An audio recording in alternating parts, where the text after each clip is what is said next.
Allahi wa barkatu jama'ar wannan aji namu mai albarka, ina yi wa kowa fatan alkhairi, fatan mu waye gari cikin ƙoshin lafiya. Mai magana Tahiru Danjuma, wanda aka fi sani da Dr. Murangis daga nan DMAX Digital Channel, ko ka ce Murangis Tech, das Murangis Technology. So a ci gaba da class namu akan candlestick patterns. Alhamdulillah, na samu result daga gurin wasu students nawa. Mutane sun fi guda 5 zuwa 7 waɗanda suka bani positive result, suka gaya min feedback mai kyau wanda na ji daɗinsa. Daga cikinsu har akwai waɗanda suka nuna mini menene, wallahi sun shiga cikin market da complex candlestick pattern kuma sun yi defeating market. To alhamdulillah, tunda dai an fara fahimtar menene muke yi daga ciki. Waɗanda ba su samun live class, yana da kyau sai suke kula da video, suke ba da time nasu saboda su amfana da shi sosai. A ci gaba da class namu, last class mun riga da mun yi treating din wasu candlesticks din da muke kiran su tower top and the rest. So now da mu shiga bullish separating line. Menene bullish separating line yake nufi? So bullish separating line namu yana nufin continuation pattern, continuation movement. Idan aka ce continuation movement, kaman idan abun kasuwar tana tafiya sama ne, so ba za ta ce da ta yi reversing ba, a'a yadda take tafiya a sama din haka da ta ke dorawa, sai dai da ka samu wani candle din ya zo daga nan haka sai ya breaking din nan, misali zai zo ya yi breaking maka, ya zo ya taɓa nan gurin, sai ya sake ɗaukan hanya ya sake komawa tana uptrending. Kasuwar za ta ci gaba da tafiya a sama ne. Idan za mu tafi da shi a line chart, zai ba mu kama abun da yake nufi a nan shine zai na ba mu wani abu kaman haka. An gane? In dai zo low bare na zuwa da nisa ba, zai na zuwa ɗan kaɗan ne. Misali kaman dai na zuwa 20%, 30% Fibonacci abun nan retracement. So wannan da mu zo kan Fibonacci retracement da buying short and buying long, duka zan yi bayani akan su insha Allah one after the other. Idan aka kula harshen shi na sama yadda nake zana wannan, a harshen sama yana fin harshen da yake zuwa ƙasa. Ban san ko an fahimta ba. Akwai abubuwan da damu zo mu yi treating yanzu idan muka samu muka gama candlestick pattern din nan, bi iznillahi ta'ala za a zo a understanding din next abun da ake hada shi da wato candlestick pattern ya baka result naka mai kyau. Wannan shi ake kira bullish separating line. First candle naka zai zama menene? First candle naka zai zama red candle. Second candle ɗinka zai zama me? Zai zama green candle, which is bullish candle and bearish candle. In za mu yi amfani da terminologies, bayanai akan yadda kasuwanci take tafiya da wannan ɗin, saboda a matsayinmu na masu ilimi akan abun ɗin daidai gwargwado, ko in ce ɗalibai still.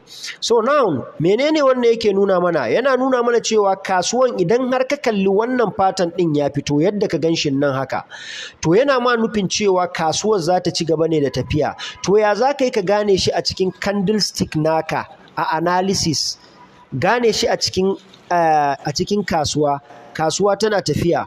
So wannan shine za mu zo mu duba shi a cikin kasuwa. An jima kaɗan zan nuna mana wasu strategies. Zan tafi cikin live trading account so that mu je mu ga menene yake wakana a cikin kasuwan ɗin. So idan ka kalli waɗannan pattern ɗin, ka kula da buɗewa da kullewansu. Abun da ake nufi kenan. Idan aka kula, first candle ɗin nan sai da ya ɗauko daga ƙasa, daga bottom na ƙasa, bai tsaya ba, tafiya yake tiriyan. Okay, sorry, it's a bearish candle. Ina ba da example din bullish candle. Da ya ɗauko daga nan gurin ɗin sai yana zuwa tiriyan. Don mun sani candle, red candle, bearish candle yana farowa daga sama ne, ya zo ya kulle a ina? Ya kulle a ƙasa. So bai kulle a ko ina ba, sai ya kulle a ƙasan nan. Ina fatan an gane. Green candle namu kuma da ya tashi, wato bullish candle, bai bude a ko ina ba, sai ya bude a exactly setting din inda wannan ya bude market dinsa. An fahimta? Da ya opening din shi a wannan area din nan, dimension din aka samu open candle na menene? Na green candle. Bai tsaya ba sai da ya tafi ya ci gurin menene? Half and quarter na size din shi, wato ainihin wannan red candle din. so diga nan gurin din da ka iya gane cewa kasuwa yanzu idan ka kalli signal haka wannan candle din kamar yadda na gaya muku ku jira yake kullewa in kana reading din 1 hour ne ka jira ya kulle in kana reading din 30 minutes ka jira ya kulle 30 minutes in 15 minutes ka jira ya kulle 15 minutes in ba haka ba za ka shiga kasuwa da ruwa da gari tube shi ya zame ma matsala. So dalilin jira candle baya iya zama ya baka cewa ni candle kaza nake nufi sai in ya kulle. Za mu je cikin chart. So menene result na shiga? Result din nan kasuwan din ta zo tana tafiya sama gata tana creating in uptrending to wannan sai ya zo sai ya fito mana a haka kawai sai kaga green candle to dan koyo zai sauri sai ya gudu. To idan ka samu wanda kuma ba ɗan koyo ba zai jira kasuwan nan zai iya zama wannan candle ɗin yayi menene ya zama maka kamar fake down candle ne yayi faking naka a down ko mu kira shi fake out ta sama kenan fake down kuma ta ƙasa. So I don't know language in dai dan baku shi yadda dai mutum dai fahimta ne. Idan wannan candle din aka ganshi red shi kadai ya fito a nan yana nufin maka kasuwar da ta yi retracing ƙasa ne kaɗan za ta zo ta ci gaba da tafiya a sama. Daga lokacin da ka kalli wannan candle din ya buɗe a saman nan gurin bai ci gaba da zuwa a ƙasa ba sai ya ci gaba da tafiya a sama ba wai shiga kasuwan za ka yi ba za ka tsaya pause ka jira sai ka tuna to wani candlestick pattern ne aka koyar da ni ko kuma na koya wannan wani candlestick pattern ne yake kokarin creating a nan gurin din sai ka tsaya pause ka jira lokacin da wannan ya zo ya gama iya bambaminsa ya kulle a nan kawai kai ka riga da ka san kasuwan da ta ci gaba ne da me da tafiya sama to sai ka ɗora kasuwarka daga next candle ya fito sai ka hau kasuwan din abun da ka samu a ciki na gaba Allah ya musu albarka kar ka yi greediness a kasuwa duk ɗan class nawa ba na ba shi shawarin greediness a wannan kasuwa namu mai volatility mai tsayi. Na'am, the next one shine mai bearish separating line. A wancan in an kula menene first candle namu shine bearish candle haka ne shine wannan. So a next candle kuma fa green candle ne in an kula shine ya fara fitowa a farko second candle din kuma sai ya fito ma da me ya fito ma da bearish candle. So idan ka kula wannan kishiya ne opposite ne na wancan in an fahimta yan boko in nace opposite ina nufin menene kishiya na ɗayan can ya jibance shi kenan dan ce ne ko mene yadda za a fahimta in nace kishiyar dai an gane opposite din wancan kuma duka ma kun fahimce shi a fahimce ni idan ka yi finding video nan ya ma daɗi ka yi subscribing ka kuma yi sharing ma ƴan uwanka saboda su ma su zo su samu class din kamar yadda ka same shi a kyauta ba tare da ka biya kuɗi ba kuma ana koyar da kai VIP activities a cikinsa. Class nawa VIP activities nake bayarwa a cikin shi. Yawwa don saboda me question in ka mini zan iya baka based on question naka zan yi ma explanation a kansa based on menene VIP group nawa zai iya zamana kai kayi tambayan ka kana ga tambaya ce wacce bata taka kara ya karya ba amma ni na san muhimmancin ta. So a nan gurin din da muka samu wannan babban candle din green candle din nan sai ya fito an gane gashi nan sai ya creating da ya creating kasuwan ai tafiya take yi gata nan da ya creating din shi haka sai ya kulle a sama a nan sai menene sai red candle namu sai ya fara fitowa red candle nan kuma da ya tashi sai ya bude daga ƙarƙashin inda wannan ya fara fitowa a gane lissafin wancan din nan bullish separating line ya bude maka red candle naka bearish candle ne ya dauko daga ƙasa sai ya zo ya kulle daga sama ya kulle a ƙasa green candle din kuma sai ya me sai ya zo sai ya bude a daga saman inda ya kulle din nan samansa ya bude wannan kuma da ya bude daga inda wannan ya kulle a gane lissafin din karka je ka jona su zaka samu kwabewan basira bari in koma na mana explaining din shi da kyau sai da mu gane in aka kula a nan gurin wannan red candle din da ya budo daga sama a nan bai rufe ba sai da ya zo nan gurin sai ya kulle a ƙasa an gane so green candle kuma bai bude ba bai tashi budewa ba opening din shi sai ya bude akan inda wannan inda yayi opening anan wannan ma yayi opening sai ya ci gaba da tafiya sama ba wai ya ci gaba da zuwa ƙasa ba So wannan kuma sai a kula, shi kuma a nan sai ya zo sai ya buɗe daga nan daidai wannan gurin da ya buɗe sai ya closing a sama a nan. To wannan red bearish candle ɗin kuma sai ya yi opening a inda shi ma ya yi opening, a gane lissafin opposite ce, sai ya zo ya kulle a ina, ya kulle a ƙasa. Duk inda ka gan shi ya yi haka yana tabbatar ma da kasuwan za ta ci gaba ne da sauka a direction ɗin da ta ɗauko. Ta ɗauko direction na ƙasa ne kuma za ta ci gaba da tafiya a ƙasa. An fahimta? So menene action ɗin shi a kasuwa gata ya nuna maka a fili. Kasuwanka ƙasa take sai aka samu fake out a nan, wannan candle ɗin sai ya fito. Da ka samu ɗan koyo zai ce kai wannan yana ƙoƙarin dai shanye min ɗan riban da na samu, ko kuma zai kai ni dai juya ne, kasuwan za ta juya sama ne. Gaba ɗaya sai ka fita a kasuwan, kana fita za ka ga ta juyo ƙasa. Shikenan, to sai ka jira. In ka ganta ta yi wannan abun, ba fita da ka yi ba, daurewa za ka yi, ba a tsoro, daurewa ake yi. Idan ka daure ya kulle wannan candle ɗin, to sai ya buɗe maka wannan candle ɗin. Za ka ga ya buɗe maka red candle nan ya ci gaba da tafiya yadda kake so. Daman kai ka ɗauki kasuwan ɗin a short ne, kuma za ta ci gaba da tafiya maka a short market. Kana ganin wannan, in kuma baka cikin kasuwan kana so ka shiga ne, yayin da wannan fake out ɗin ya faru, to sai ka jira shi. Yana fitowa sai ka jira. Ya baka accuracy, ya fara baka accuracy akan abun da kake nema. Kawai can sai kaga wannan candle ɗin ya sake buɗewa a ƙarƙashin sa. An gane? Kawai sai ɗan fara tafiya ja. To kar ka shiga kasuwan, ka jira, kar ka yi gaggawa. Ka ce mala ya gaya mana kaza da kaza. No, it's a lie. Time ɗin da candle nan ya zo ya yi closing a nan gurin, to ka samu confirmation. Kawai sai ka shiga kasuwa as short. Iya abun da ka samu sai ka fita. No greediness. Duk point ɗin da na koyar zan ci gaba da gaya mana no greediness. Menene candle namu na gaba?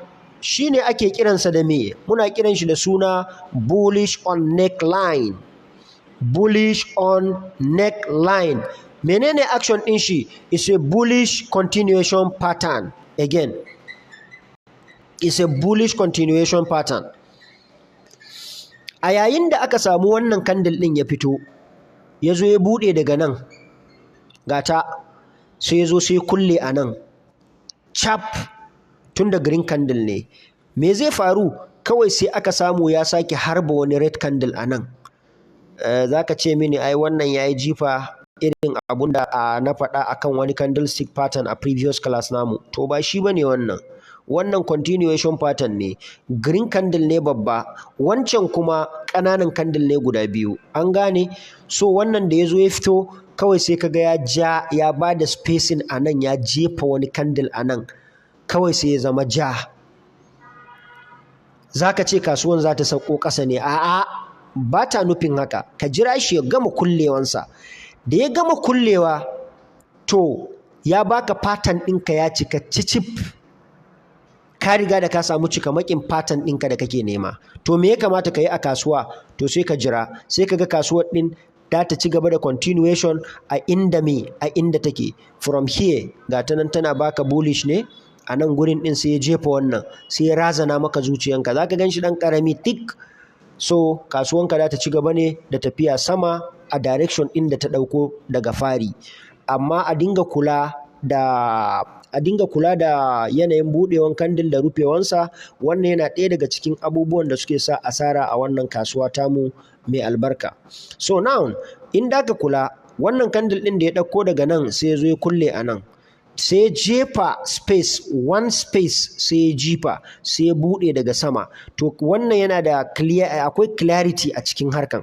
Baka buƙatan wani, ba complication a ce maka ya zo kurkusa, ya buɗe a kusa da kusan no, babu. Tunda ya riga da ya jefa shi kuma kaga red candle ne, so sai ka jira confirmation na second candle naka, shine zai tabbatar maka da menene. Idan ka kalle su, ka kalli pattern ɗin ya cika complete pattern ɗin da kake nema, wanda ake kira bullish on neckline. So sai ka yi necking ɗin, sai ka yi entering in market, in Allah yadda da ka samu abun da aka samu. The next one shine menene opposite ɗinsa, bearish on neckline.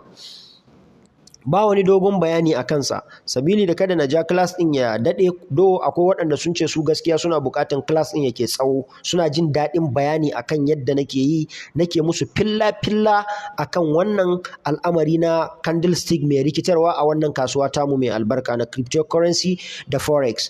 Duk abin da nake koyarwa a wannan yana tafiya the same thing ne. Bambancin mu da forex shine su suna da limitation na abubuwan da currencies da suke trading. So a crypto akwai bunch of coins, opportunities everywhere. Ka tafi kawai ka ta research ɗinka za ka same shi. A wannan kuma inda ya zama na bearish candle ne a fari, sai ya jefa green candle a nan, sai ka razana, sai ka ce za ka fita a kasuwa. To ba fita ya kamata ka yi ba, sai ka jira shi. Idan ya cika maka, rashin sani wai ya fi dare duhu, in ji Bahaushe. Tun da ka gan shi a haka ya zo ya cika maka cikamakinsa complete a nan, to baka buƙatan komai. Da next abun da ka yi shine sai ka shiga kasuwa as was at continuation as a bearish. Idan kuma a yanzu ne ka zo ka ga kasuwan, ka ganta kawai gata nan ta fito, yanzu ne ya cika maka pattern naka, to zaka iya shiga kasuwa as bearish, tunda ilimi ya riga da ya gaya maka kasuwar za ta tafi bearish market ne. Zamu zo mu koyi inda ake saka stop loss and take profit in a right angles, a right directions. So now the next one is what? Upside SAUKI gap. Wow. Wannan shi ma yana nan kaman bullish abun nan ne. Yanzu mun shiga continuation pattern in candlestick ne. So duka waɗannan suna nuna mana menene ci gaba ne da tafiyan kasuwa. In aka kula a nan gurin green candle namu ya fara, sai jefa mana green candle ɗan ƙarami a nan. A dinga kula, ba wai lallai sai ya yi ƙarami da yadda yake a nan gun ba, ko da ya ɗan yi haka ne, yana nufin ma abu ɗaya ne. Idan wannan ma ya zo ya zama haka, yana nufin ma dukka yana nufin ma entirely wannan pattern ɗin ake nufi. Ina fatan an gane. Akwai abubuwan da muke haɗawa da su da waɗannan pattern ɗin sai su baka daidai. Za mu zo mu yi shi in the next class in Allah yadda. Shi yasa dan ja video nan ya ɗan yi tsawo, a daure a kalle shi zuwa ƙarshe. Dalili a nan shine dan naɗe class ɗin gaba ne saboda a kalle shi a video, so that mu tafi kan candlestick structures and the order strategy and other trading strategies. Don sabili da me, strategy is very important in this our business. Yana da matuƙar amfani. Abun nan strategy gaskiya yana da matukar amfani a kan harka ta trading. Ya kasance an baka akwai strategy, wani da ka ga strategy shi yana trading din kaza ne, wannan yana trading din kaza. To in Allah ya datar da kai strategy ka ya zo, wanda ya baka strategy yana da kyau, kai ma kuma ya zama favorite naka, to da kaga kana samun profit a kan loss naka mai yawa. So now ga yadda yake, kana cikin kasuwa ne kawai sai ka kalli kasuwa ta yi building maka wani abu kamar haka, ya buɗo, ka ɗauko ta a long, kuna cikin tafiya kawai sai ya zo sai jifa a nan. Kana ganin wannan gurin ɗin da ka tuna wani candlestick pattern ɗin da muka yi class akai, da ka ce kasuwar da ta ci gaba da tafiya ne, kawai sai ka gan shi ya saka maka red candle, sai ya razana ka. A take da ka samu wani yayi dropping ya yadda kasuwar, kawai sai ya ce maka ni fa nayi body ne daga nan gurin din, na baka nama abun da 'yan kwallo ne suke yi, kai kuma sai ka bi, ni kuma na tafi. Sai ka ga mutum ka zo da ka sake trading in isolation. Na yi magana akan trading in isolation, kuma akwai wanda ya tabbatar mini alhamdulillah a cikin student nawa ya ta asaran kuɗi akan trading in isolation. Abunda nake nufi a nan shine once dan koyo da ya ga green candle sai ya mayar kasuwar da ta ci gaba da tafiya sama ne, once da ya ga red candle sai ya mayar kasuwar da ta ci gaba da tafiya ƙasa ne. Sai ya ɗauki kuɗi sai ya saka, sai kasuwan sai ta juya. Shi bai ma san cewa candle ja yana iya juyawa ya zama green ba, ko candle green yana iya juyawa ya zama ja ba. So an samu matsala akan student da dama, irin waɗannan abubuwa sun faru da su. Alhamdulillah yanzu ana neman ilimi. So now mu kuma muna ƙoƙarin abun da muka sani mu bayar, saboda mutane su yi understanding, su fahimta asaran da aka yi a baya su kada ya faɗa musu. Amfanin ilimi daman ka bayar da shi ga wasu, saboda kada su kiyaye, kada ya same su in kai ba mugu ba ne. Menene next one? Shine downside SAUKI gap. Za a ji ya fito da suna kamar sunan 'yan China. So wannan Japanese candlestick ake kiransa. Kaga ya shafi Chinawa. so da yaren su ne suke ba da shi, mu kuma muka ara aka samu waɗanda suka yi translating ɗinsa, ma'ana suka fassara shi a yaren da ake ji wato na turanci. Mu kuma da muka ɗan ji turanci bai fi cikin cokali ba muka shiga rigima a kansa. He muka je muka ce mu ma mun fassara ma 'yan uwanmu Hausawa su fahimci abun da kyau, su ma su samu alkhairin da ake samu a cikinsa. Duk kuɗin da ake samu a ciki mu ma sai mun yi kutun mun samu, Allah yadda mutanenmu sun samu. Kada a ji ina wasu bayanai a kai, abun yana cimin rai ne, yadda wasunmu suke da ilimin kuma suna ɓoyewa. Wasu suna da ilimin suna ɓoyewa, to malam in ka mutu wane ne zai taimaka ma wasu? Kana da ilimin ka riƙe, ka bayar da shi kawai, Allah ya baka zai sake cika maka abun nan naka. Su ta maka addu'a in ka mutu. Ni dai abun da dan roƙa da Allah in na mutu don Allah, ko ba in aka ji ni shiru to Allah ana bin addu'a yana samu na a kabari, dai kankare mana wasu matsaloli da muke tattare da shi da jama'a. Mun gode. So now wannan shi kuma is an opposite of the previous one, that is up SAUKI gap. Wannan shi kuma zaka ganshi kasuwa tana tafiya as bearish market. Now sai ta koma, in ka kalli format din ya fito yana tabbatar maka da cewa kasuwan za ta ci gaba ne da ba a'a ta juya bane, ka tikita ka koma ka ce kai zaka sayi long. Ka gani kasuwar sai ta ci gaba, is continuation pattern. So now what's the next one? The next one is bullish 3-line strike. Wow. Now wow. Za a sha mamaki. Ga wani abu ya faru a nan gurin. Kwanan nan ina ga bai kai kwana 3 ba, akwai wanda ya trading din wannan abu. Ba zan kira sunan shi ba, student na ne, amma in ya ji da shi nake yi. Wallahi ya ji, kuma na san ya kalla, in dai yana kallo na ya san me nake faɗa a kai. Na'am, ya zo yana trading ɗin wannan abun nan ɗin ne, sai ya hau trading ɗin kaman ya hauta a candle na biyu, sai ya tafi, kasuwar tana tafiyan masa tiriyan. Kawai me zai faru? Sai ya zo kasuwan sai ta zabgo har ƙasa, sai ta bashi wani bodi a nan. Bodin da a nan yake gaskiya, in fa ba agent ba wallahi akwai matsala, ko ni ne dan fece.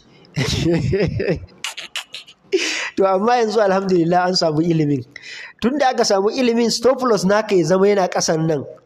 Idan stop loss naka yana ƙasan nan gurin ɗin, kaga ya gama iya bodinsa, ya ɗauke duk liquidity da yake wannan gurin ne, complete ya wuce da su, ya kundume su, ya haɗiye muduk. So zai sake juyawa, zai ci gaba da tafiya sama ne. Yanzu ya wargaza duk wanda yake nan gurin. Duk riban da ka samu a nan, yanzu a nan wani daga nan gurin ma ya kore shi a kasuwan, zaka ga ya yanka da gudu, wani kuma daga nan ya yanka da gudu. Kaga kamar ni daga saman nan ma zan yi whoop in sanfe, ba abun da ya dame ni. Abun da na samu daga ƙasa alhamdulillah, bara ma in kai inda ma zai dawo da ni ba.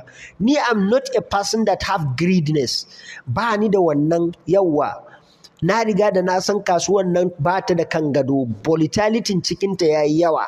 So in ilimi na ya bani, na zo na cafi waɗannan kandilan ɗin gaba ɗaya. Wannan na soko kansa yana breaking min nan gurin ɗin, dama na dan matso da stop loss na, in na sa shi daga nan zan matso da stop loss na, wai zo in ɗame sa a nan gurin. Chat abunda na samu daga wannan iya nan gurin ɗin ni alhamdulillah ya ishe ni. Wannan gurin ɗin barin sa ja saboda ku gan shi da kyau.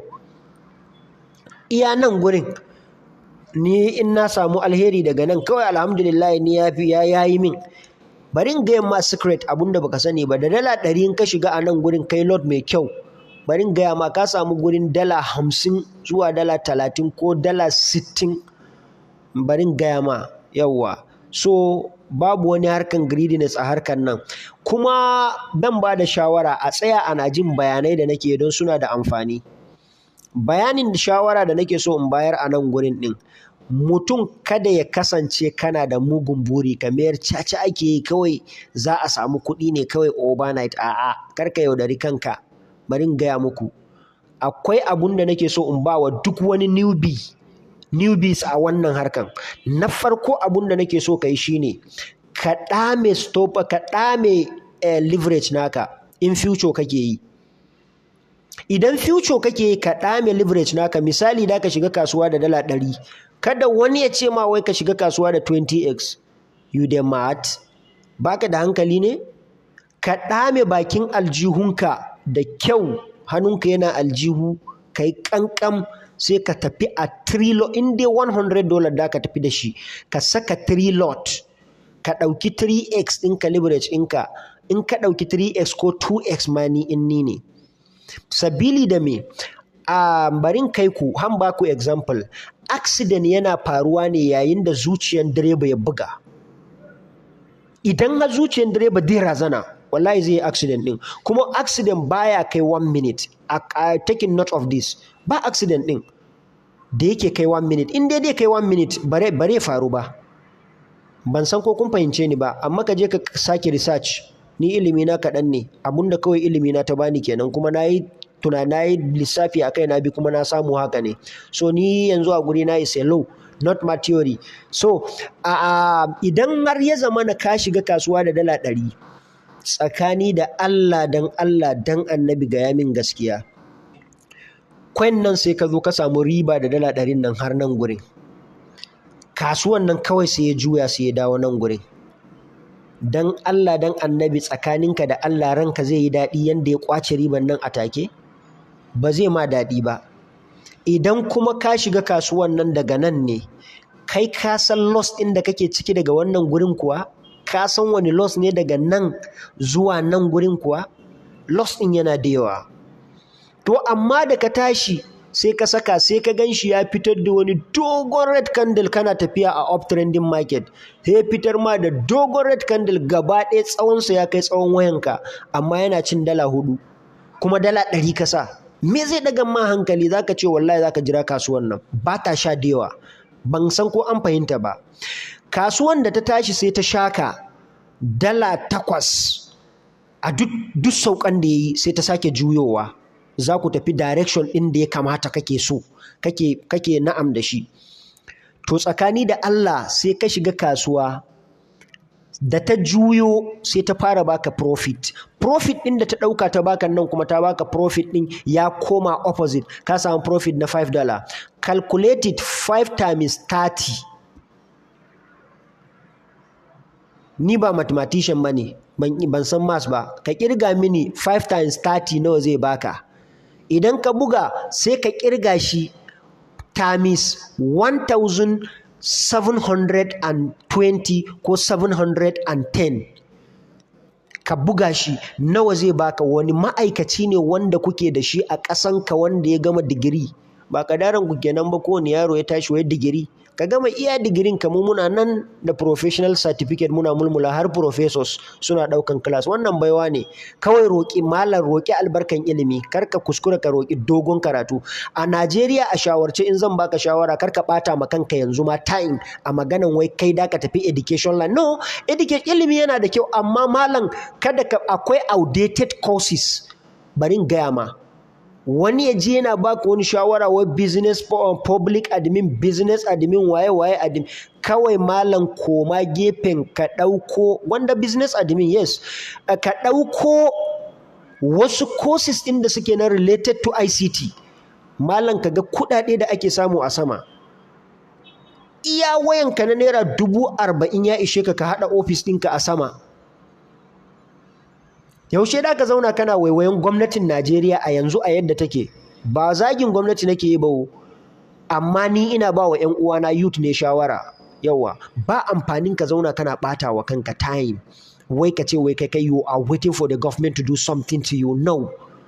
Kana da smartphone, sai ɗaukan waya, sai kallon bidiyo, sai ɗaukan hoto, sai jin kiɗa. In ka ce min kai musulmi ne, ka ce min kana jin wa'azi. In kai krista ne, ka ce mini wai kana jin preaching. To iya wannan an ce ma akwai pastor da financial in ta shiga cikinsa ba ta action ne. Manta malam, ka duba manyan pastoci da manyan limaman da kuke da su. Idan kana da kuɗi, research in kama daban ne malam. Financial freedom yayi a rayuwa. Allah Ubangiji ka ba mu kuɗi masu albarka, ka tsarkake mana su, ka tsarkake mana zuciyarmu. Wannan shine gaskiyar magana kawai. So now idea da nake so in bayar kenan. So wannan is a continuation, bullish continuation what? Patent. in na gama next din shi zan yi closing din class din a iya wannan candlestick pattern din zai zama mana, sai a next class insha Allah za mu tafi mu duba abun nan. Zan shiga kuma ba mu dan strategies, zan je dan ba mu strategies akan abun da ya shafi abun da ya shafi yadda da ka shiga kasuwa da yadda da ka tare asara ka saita stop loss da sauransu. Saboda menene zan yi rushing class din sati mai zuwa sai mu dora, sai yi continuation akan waɗannan bayanan ne. Wannan the next one shine bearish 3-line strike, is an opposite of the previous one. Yawa wanda muka koyar na baya, shi kuma da ka ga kasuwa tana sauko maka ƙasa-ƙasa, ka sai kasuwan a ƙasa za ka jira kasuwan ɗin. Misali in kaga pattern ɗin nan ya cikan ma, an gane, don ina ga kaman akwai wanda ba za su fahimci menene nake nufi ba. A nan gurin ya kasance ka jira pattern ɗin nan ya riga da ya zama ma, misali wannan candle ɗin ya fito, wannan candle ɗin ya fito, wannan candle ɗin ya fito, an gane. Kawai sai ka zo sai ka kalli wannan candle ɗin. To idan ka kalli wannan candle ɗin ya fito yana shanye wannan liquidity ɗin, ka shiga kasuwan, ka yi shorting ɗin kasuwan. Already ka riga da ka samu signal daga waɗannan candle guda uku da suka jero kansu a bearish ɗinsu. Kuma ka kula da wani abu, da ka samu confusion malam. Wannan da ya fito, an gane, sai ya kulle a nan. Wannan da ya tashi bai buɗe fa daga saman nan ba, a'a, sai ya buɗe a ƙarƙashin inda ya kulle, sai ya zo sai ya rufe a nan. Na ɗayan shi ma da ya fito sai ya buɗe a ƙarƙashinsa a daidai shi, sai ya kulle a nan. Ina fatan ana fahimta. Sai wannan candle ɗin sai shi ma sai ya zo ya buɗe a daidai inda ya closing, sai yake zama green. Ka rabu da shi ya zama green ɗinsa, baka shiga kasuwan daman tun daga nan ba. To abun da ya faru daga candle guda ukun nan ya tabbatar ma kasuwan za ta je ƙasa ne. To kai kana jiran wannan fake out candle ɗin ne ya faru. Ban san ko an fahimta ba. Ka jira fake out ɗin nan yana faruwa a nan gurin. In kaga ya ɗauke liquidity na farko, nan fair value gap ne, nan gurin, nan ma the same thing, nan ma the same thing. Bari in share in sa muku shi a normal ku gan shi. Nan fair value gap ne, nan fair value gap ne, nan ma fair value gap ne. Wannan sandan gaba ɗaya da ya fito green nan shine taking ɗin duk liquidity da yake nan gurin ɗaya. To da ka shiga kasuwa a sai short market daga nan gurin. Idan ka shiga short market daga nan, idan ka shanye iya wannan sandan kawai, riban da ka samu ma a nan alhamdulillah, balle kuma zai zo ya ci gaba. Continuation pattern ne na wannan abu. Sai ka zo ka sake samun kandila guda nawa? Guda biyu, wasu zara-zara. Ai ranan kawai sai sadaka. In kuma baka sadaka ka je ka ta cin kaji. Daman kun fi iya wannan abun ɗin. So now na riga da na gama da candlestick pattern for today class. Bari na shiga cikin abun nan nawa video, in shiga cikin kan abun nan kan exchanger, sai in nuna mana ɗan ɗaya biyu a ciki, saboda mu yi understanding wani abu, mu gane example ɗin abubuwan da muka koyar a nan gurin, so that ya taimake mu a gaba. Na'am. Okay, gani a cikin candlestick chart za mu duba format ɗin abun nan da muka yi class a kai yanzu for now, saboda mu gane wani abu. For example, alhamdulillahi, a sa ido da kyau a kalla a nan. Wannan abun ya yi daidai da abun da muka koyar. Candlestick na Dutch ne, gashi. An gani? Wannan ya buɗe a ƙasa daidai inda wannan ya opening. Wannan na ukun ya buɗe a daidai inda ya opening, sai aka samu wani green candle ya fito a tsakaninsu. Yanzu me ya faru da kasuwar gata? Alhamdulillah, ban ma sha wahala ba na samo shi. So wannan shine gaskiyar magana. Malam ka zauna ka nemi ilimin kawai. Nemi ilimin, in Allah yadda in ka same shi ka gama. Yanzu ku kula da abun da yake faruwa. Zai zamana suna ta rangin ne a ƙarƙashin junansu da junansu. Yanzu abun da zai taro wannan kasuwan ɗin shine kawai za a samu menene? Da a samu abun na hama. Abun da nake tunani zai iya zuwa ya tare kasuwan nan kenan. The next one kuma inda nake tunanin strategy, bari nuna muku inda kasuwar ɗin za ta ba ku abun nan. Wannan abun ina 1 hour candlestick pattern ne. For example now, ga kasuwan ɗin a nan na same ta. har na samu pattern ɗin bearish continuation pattern a nan ya bani daidai yadda ya kamata. Ku gane wani abu, ba lallai bane kasuwa a ce maka wai in an ce za ta sauka ƙasa wai sai ka mayar da ta sauka ne roughly har ƙasa, so a'a. Idan aka ce ma kasuwa za ta sauka ƙasa, takan iya sauka ƙasa a minti za ta sauka misali da candle ɗaya ma wani ya wadatar, kasuwarka za ta iya sauka iya da candle ɗaya. Wani kuma za ta sauka da candle biyu, wani kuma za ta sauka sai loki in Allah ya kaddari ka samu sai ya sauka sosai. To amma yanzu bari ku ga wani abu, waɗannan kandila guda uku ɗin nan da kuka gansu, waɗannan guda uku da suka zama bearish nan, bari in koma minti 15 ku ga mugun sauka da suka yi. Abun da yake faruwa kenan, kun gan shi ga su nan fa, su ne suka sauko ɗin nan har kuka gan shi haka wannan gurin. Saboda in ka haɗa 15 plus 15 plus 15 plus 15 plus 15 shine zai baka nawa? Zai baka 60. So a nan gurin idan ka zo ka cire kandilan ɗin ga sunan ai, an gan su 1, 2, 3, 4, 5, 6, 7, 8 su ne suka ba da kasuwan nan ya zama haka. It's a bearish continuation pattern. Haka zai ci gaba da sauka. To yanzu yana ta neman support ne.